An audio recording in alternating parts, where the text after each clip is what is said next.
A nombre de la Universidad Nacional Autónoma de México, Conaculta, el grupo Asociación Civil Magenta Sin Tiempo, les damos una más cordial bienvenida a esta etapa del encuentro multidisciplinario interinstitucional itinerante a partir de la colección Arquitectura de México, Historia en la Acuarela.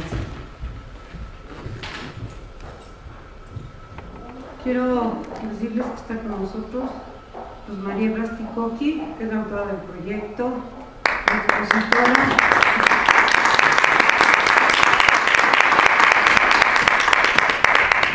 La maestra María Teresa Martínez, que es la coordinadora del Palacio de Minería, que no quiso estar por acá. Nuestra anfitriona está por allá, por favor, la presento.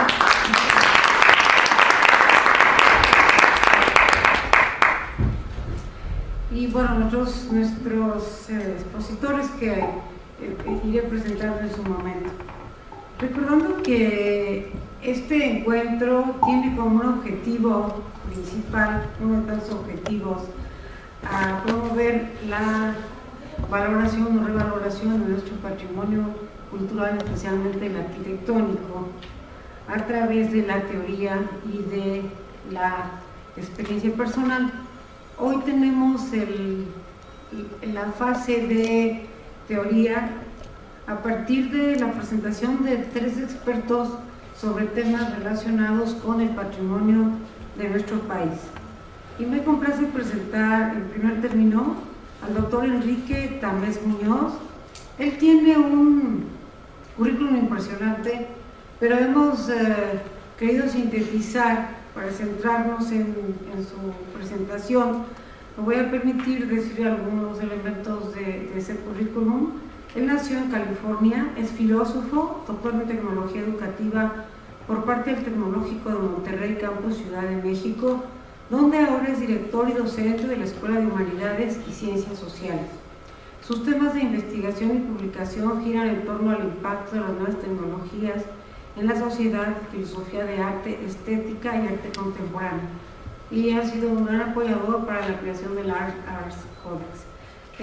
Recibimos con un fuerte aplauso al doctor y le damos la palabra. Yo creo que es importante que los que estamos aquí disfrutemos, aprovechemos la sabiduría de nuestros conferenciantes. Bienvenido, doctor. Gracias.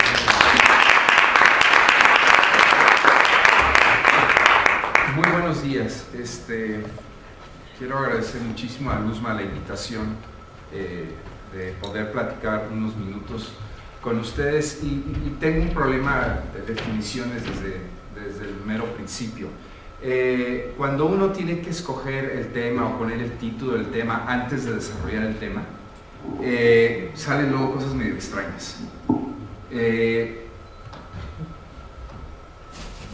Voy a hablar del patrimonio cultural de México, no estoy seguro. A lo mejor ustedes al final de mis palabras me podrán decir si en realidad hablé del patrimonio cultural de México o no. Como filósofo que soy, me cuesta un poco de trabajo aterrizar las cosas. Entonces, en esta ocasión me di a la tarea no únicamente de formular 3 o 4 ideas en torno al patrimonio cultural de México, sino también de dar unos ejemplos que refuerzan estos 3 o 4 ideas que voy a estar manejando en los siguientes minutos. Acostumbro normalmente empezar a decir a dónde voy a llegar, para que si alguien de ustedes se aburre, pues hay un palacio hermosísimo aquí al cual dar vueltas. Entonces les puedo decir en mis primeros 2 minutos qué es lo que voy a decir durante los siguientes 30 minutos, sin ningún problema, y ahí ya si se quieren quedar aquí, pues con muchísimo gusto. ¿Y qué es lo que quiero decir? Miren, básicamente quiero decir 2 cosas. Y la primera es que en México tenemos una tradición de ubicar lo que es patrimonio y lo que es patrimonio cultural como el pasado. Y no tenemos la costumbre de ubicar ese patrimonio cultural en el presente, y mucho menos en el futuro. Entonces, mi primera reflexión es provocarlos a movernos del lugar, de la costumbre de entender que el patrimonio cultural de un país, y en específicamente de México, forzosamente tiene que ver con el pasado.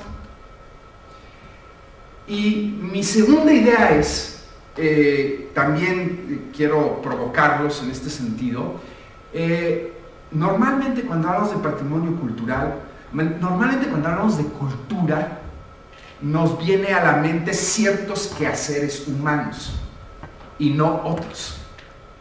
¿Por qué cuando digo la palabra cultura pensamos en literatura, pensamos en arte, pensamos en arquitectura, pensamos en restos, pensamos en paisajes? ¿Y por qué cuando digo cultura no pensamos en tecnología, no pensamos en empresas, no pensamos en industria? Siendo que todos ellos, y esa va a ser una de mis partes finas, pues son objetos culturales. Todos ellos contribuyen al patrimonio cultural de un país, no únicamente lo que tradicionalmente llamamos como, o lo que tenemos en la idea cuando decimos la palabra cultura. Entonces, esas dos son las dos cosas que quiero decir. No soy el primero en decirlos, y obviamente no voy a ser el último, pero sí encontré valioso tocar estos dos puntos y explicarles cómo abordo estos dos puntos, porque no es lo común, ni es lo corriente. Y yo creo que esta inspiración me surgió de muchos encuentros con Luzma, en donde discutíamos, a lo mejor no exactamente con estas palabras, pero discutíamos cuál debería ser el rol de un proyecto cultural el día de hoy, en donde, desde mi punto de vista, lo que Luzma hace precisamente es engarzar nuestro pasado con nuestro presente y con nuestro futuro. Entonces, de ahí salen mis palabras, y obviamente le quiero dedicar estas reflexiones a ella. Tuve el gusto ahorita de compartir ahorita palabras con Gerardo, con Amaya ya habíamos coincidido en otros espacios, entonces pues me siento como en casa. Les agradezco muchísimo. ¿Qué es cultura? Les dije, en mi presentación trabajo en el Tecnológico Monterrey y normalmente tengo jefes ingenieros. Entonces, nunca, y esto no es ni bueno ni malo, es un hecho simplemente. Y a veces me pasa que estoy en reuniones con rectores, con gente importante, y de repente me voltean a ver, Enrique, a ver, las humanidades, ¿qué tienen que decir al respecto? Y yo me quedo así como frío. Pues, ¿qué dirán las humanidades? O sea, obviamente me pongo a pensar, ¿qué está pensando él, que son las humanidades? Y por lo tanto, ¿qué es lo que quiere escuchar? Y platicando con una de estas personas, ingeniero, muy amigo, muy cercano, desde hace algunos años nos dimos a la tarea de una especie de misión imposible dentro del Tecnológico Monterrey, y que es acostumbrar a nuestras autoridades a que cuando otra vez hablamos de humanidades, y ya sé, y esto puede ser controvertido, y si alcanzan unos minutos al final, si quieren nos peleamos un poquito, pero el punto aquí es, ¿por qué la visión humanística de la realidad tiene que venir con eso que tradicionalmente llamamos humanidades? La filosofía, el arte, la historia, la literatura. ¿Acaso esos objetos y productos culturales son más humanísticos, vuelvo a repetir, que un cohete, que un automóvil, que una fábrica? ¿Lo son? ¿Por qué lo son? De aquí a cuándo una máquina no puede ser visto desde la misma reflexión humanística, como producto del ser humano y como producto valiosísimo en el tiempo para entendernos hoy en día cómo somos, cuáles son nuestros valores, etc. Entonces, aquí va mi primera idea. Quiero pasar de una definición tradicional de cultura a una no tan tradicional. Luis Villoro define a la cultura, ahí estamos. Define la cultura. La cultura puede considerarse actualmente como el conjunto de rasgos distintivos, espirituales y materiales, intelectuales y afectivos que caracterizan a una sociedad o un grupo social. Ella engloba, además de las artes y las letras, los modos de vida, los derechos fundamentales del ser humano, los sistemas de valores, las tradiciones y las creencias. No voy a criticar la definición, simplemente quisiera aportar algo, porque es curioso que Luis Villoro está definiendo en términos espirituales y materiales, y sin embargo todas las ramas que él deriva de esta definición pues están en el ámbito de lo intangible. Nada está dentro del ámbito de lo tangible. ¿En dónde está lo material? Al menos aquí en este párrafo no aparece qué es lo material de la cultura. Voy a otra definición. Angelo Altieri, un destacadísimo académico de la Benemérita Universidad de Puebla, gran maestro, conocedor del griego y del latín como pocas personas he conocido, y fíjense qué definición tan interesante. Cultura es un nombre adecuado para aplicarse de modo general a todas las relaciones características de los grupos humanos. En él están comprendidos tanto el lenguaje, la industria, el arte, la ciencia, el derecho, el gobierno, la moral, la religión, como los instrumentos materiales o artefactos en los que se materializan las realizaciones culturales y mediante los cuales surten efecto práctico los aspectos intelectuales de la cultura, los edificios, los instrumentos, las máquinas, los objetos de arte, los medios para la comunicación, etc. Y si me preguntan, pues con esta definición me siento mucho más cómodo, porque entonces estamos entendiendo la cultura no únicamente en su manera tradicional, filosofía, literatura, arte, sino lo estamos entendiendo como la reunión de los diferentes aspectos que nos hacen a nosotros en la historia ser humanos, que lo engloba todo. Y no únicamente, repito, lo que tradicionalmente entendemos por cultura. ¿Y por qué es esta mi primera provocación y mi insistencia? Porque más allá de descalificar a las artes como cultura, faltaba más. Es más bien acomodarlos en un espacio mucho más generoso, mucho más amplio, mucho más abierto. En México estamos viviendo tiempos interesantes, yo creo que nadie lo podrá negar, tiempos interesantísimos, en donde hoy más que nunca cabe la posibilidad no únicamente de definir nuestros valores y nuestros objetos culturales, sino también de redefinirlos. En estos tiempos de cambios, en estos tiempos de movimientos, en estos tiempos en donde no hay la certeza en el porvenir inmediato, estos son los momentos en donde como cultura podemos aprovechar la situación y repito, definir de una manera más generosa. Cuando yo digo la idea de la cultura, cuando yo hablo de la idea de la cultura específicamente en México, si aquí, y yo me incluyo, no únicamente ustedes, yo también me incluyo, cuando yo escucho la palabra, cuando escucho el concepto de cultura en México, pues me vienen ciertas imágenes a la cabeza. Esas imágenes que compartimos, pues han sido reforzados por nuestro sistema educativo, ha sido reforzado por nuestras ideologías, ha sido reforzado por las estructuras de poder, ha sido reforzado por políticas públicas, en fin, hay toda una tradición y un bagaje que nos hacen pensar en esto y no en otras cosas cuando hablamos de cultura. Y bueno, ya definí lo que es cultura, ahora me gustaría ir a la definición de cultura en México y voy a partir de tres definiciones muy tradicionales, de tres tradiciones que seguramente ustedes manejan o han escuchado o inclusive lo dominarán mejor que yo. Samuel Ramos, ¿no? Uno de los grandes filósofos mexicanos, en el perfil del hombre y la cultura en México, decía: el humanismo de la filosofía europea, a pesar de ser expresión del hombre, había sido de carácter exclusivista, limitado a sus concretas expresiones.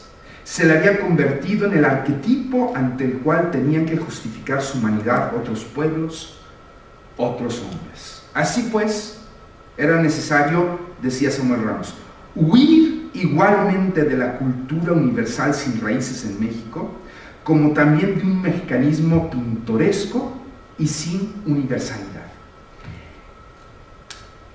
No, y por favor no me tomen las palabras a mal, no es criticar la definición de Samuel Ramos, es más bien ubicarla en un contexto y entender que en ese contexto post-revolucionario, en donde la nación está redefiniéndose,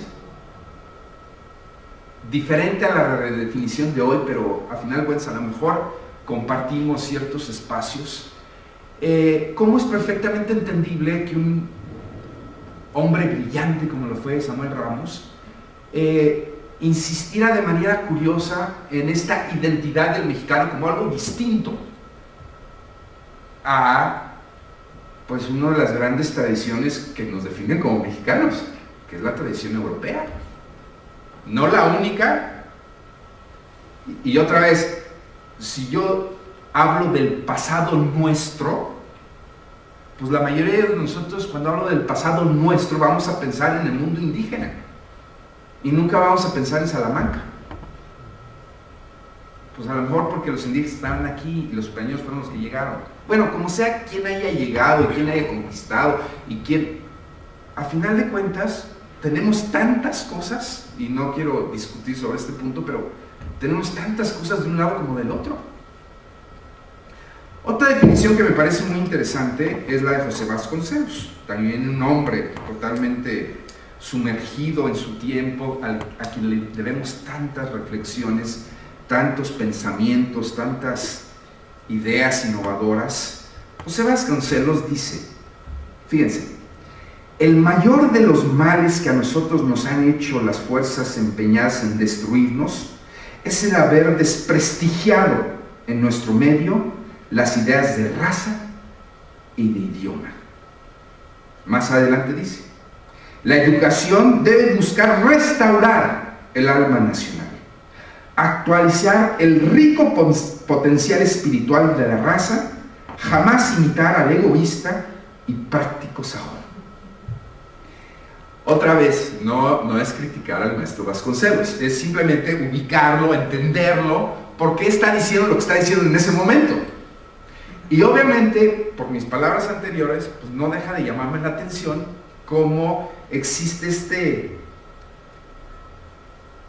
desprecio, diría yo, ante los aspectos prácticos de la cultura. Digo, porque no únicamente es una patada a los gringos, ¿no? Y propiamente dicho no serían los gringos, pero bueno, a eso está refiriendo Vasconcelos. Descalificar ese aspecto tan importante. Bueno, aquí hay varios arquitectos, y no me dejarán mentir, ¿no? La arquitectura siempre ha estado en esta frontera entre el arte y la técnica, ¿no? Y a veces las entendemos como una expresión estética, y a veces la tenemos que entender como una visión muy práctica y muy pragmática. Edificio que se cae, ¿cómo es edificio? ¿Toqué una fibra sensible? Dice, voy a la tercera conclusión.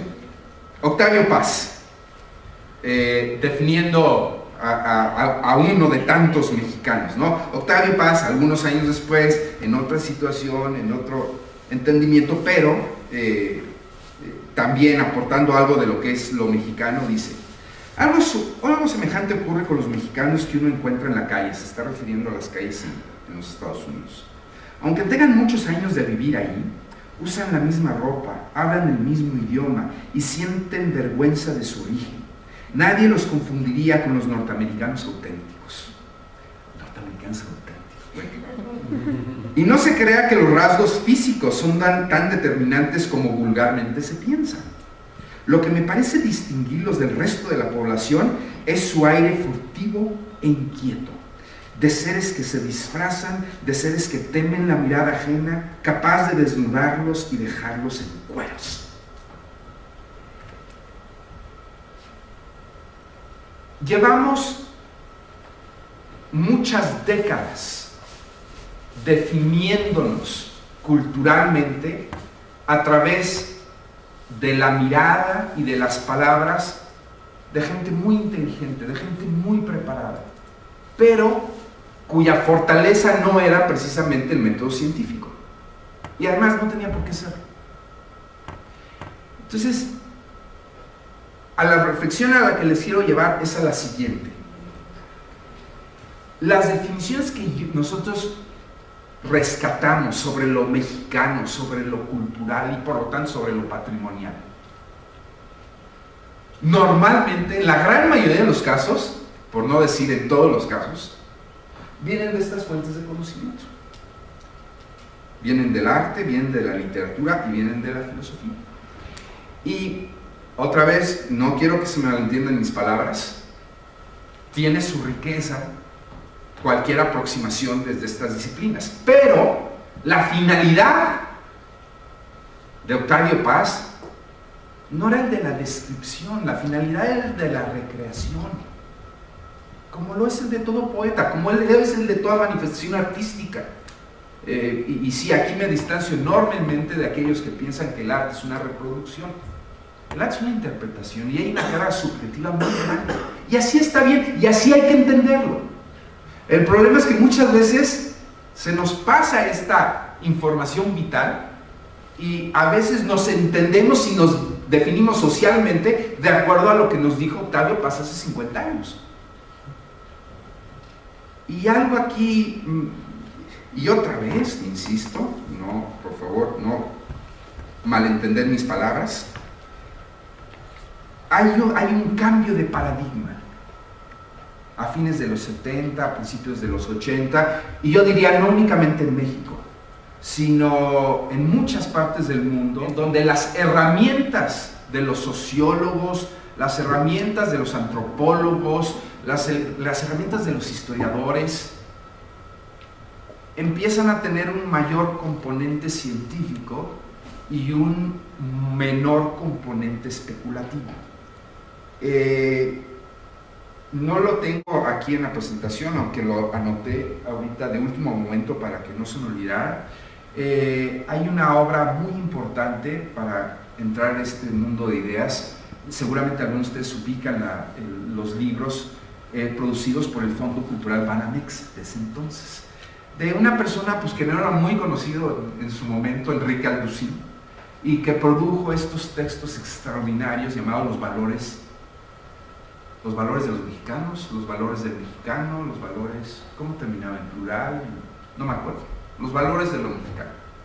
3 tomos del Fondo Cultural Banamex, en donde no es un poeta el que está describiendo el ser cultural del mexicano, sino es un científico que tiene un doctorado en estadística en la Gran Bretaña y que dice, a ver, más allá de la especulación, que está bien, aporta, nos ayuda a entender, nos da un panorama más amplio. Ahora tenemos que empezar a producir conocimiento sobre el fenómeno de la cultura, pero a partir de herramientas que en los últimos 30 años pues, han desarrollado de manera muy, muy importante dentro de las ciencias sociales. Entonces, hoy en día, con ciencia, con prospectiva, con estadística, se nos abre un campo totalmente distinto y nuevo, en donde pues a lo mejor Paz en su momento con sus herramientas y con sus intenciones dijo, lo mexicano es esto, y 30 años después un estadístico, ¿se puede decir así? No, el estadista, no quise decir estadista porque no es estadista de político, es estadístico de usar la estadística. ¿Estadístico será? Suena raro. Bueno. Alguien que aplica este tipo de herramientas, pues sale como resultado que, pues no, digo, los mexicanos a lo mejor podemos ser de esta manera, pero también podemos ser de esta otra. Entonces, mi pregunta aquí es, ¿Cómo definimos lo que es la cultura en México? Conforme a su pasado, que es, repito, lo que históricamente hemos hecho, con respecto a nuestro presente, que últimamente lo hemos hecho, pero en un lapso muy corto de tiempo, y pues aún falta más. Y el futuro. Y en esto del futuro, y yo no creo que sea México el único país o la única cultura que no acostumbra a ser prospectiva. Yo creo que la mayoría de los países en este momento no sé si la mayoría de los países, pero muchos me vienen a la mente, muchas tradiciones culturales muy importantes que no se definen con respecto a lo que va a suceder, sino otra vez hay anclas muy importantes que nos sujetan al pasado. Y el problema que yo veo es que si no le hacemos caso al presente, el presente cultural jamás será pasado cultural. ¿De dónde viene el pasado cultural? Pues de alguien que hizo presente la cultura. Hace 500 años, hace 700, hace 200 años. Era el presente de él. Quien hizo este extraordinario edificio no estaba pensando en ayer, estaba pensando en su presente. Quien hizo Tenochtitlan, quien hizo Uxmal, quien hizo la Catedral Metropolitana, no estaban sujetos al discurso del pasado, lo estaban haciendo en su presente, que para nosotros ya es nuestro pasado. Entonces, si ellos tuvieron la misión de entender su presente, pues nosotros exactamente con la misma autoridad, deberíamos estar definiendo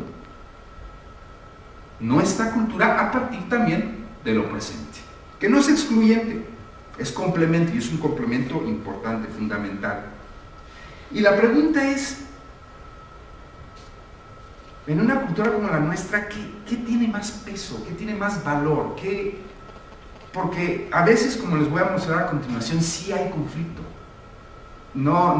Esto no es un juego armónico en el que, de las notas del pasado recojo y siembro el presente para cosechar el futuro. La neta, eso no pasa. Lo que pasa es un encuentro, un encontronazo entre darle más valor a uno que al otro. Y voy a darles 3 ejemplos. Mi primer ejemplo: la época de oro del cine mexicano. Lo describo rápidamente. Yo creo que hay suficiente literatura para poder afirmar con cierta veracidad como la época de oro del cine mexicano no únicamente se da porque hay un gran talento de artistas mexicanos que producen una época. El cine, a diferencia de otras manifestaciones artísticas, pues no únicamente se necesita de mucho talento, sino también se necesita de mucho dinero. Y bueno, no es algo nuevo, ¿no? Ahora seguramente ustedes, igual que yo, vimos acá afuera estas pancartas, ¿no? Desplegados, ¿no? No únicamente de la reforma laboral, sino también del estatus de la cultura, ¿no? Y esto no es un problema nuevo, no es un problema de los tecnócratas. Pregúntenselo a Vasconcelos en aquel entonces, era lo mismo. ¿Cuánto es suficiente para rescatar, para cuidar el patrimonio cultural? Nunca es suficiente. Y en la época de oro del cine mexicano se producen muchísimas películas y muchísimas de extraordinaria calidad, porque se tienen las dos cosas. Se tiene mucho talento y se tiene mucho dinero. Alguien de ustedes seguramente se habrá preguntado, bueno, ¿y de dónde salió tanto dinero? Y la contestación es muy sencilla: vino de los Estados Unidos, y específicamente vino de Hollywood. ¿Y por qué? Por una razón muy sencilla.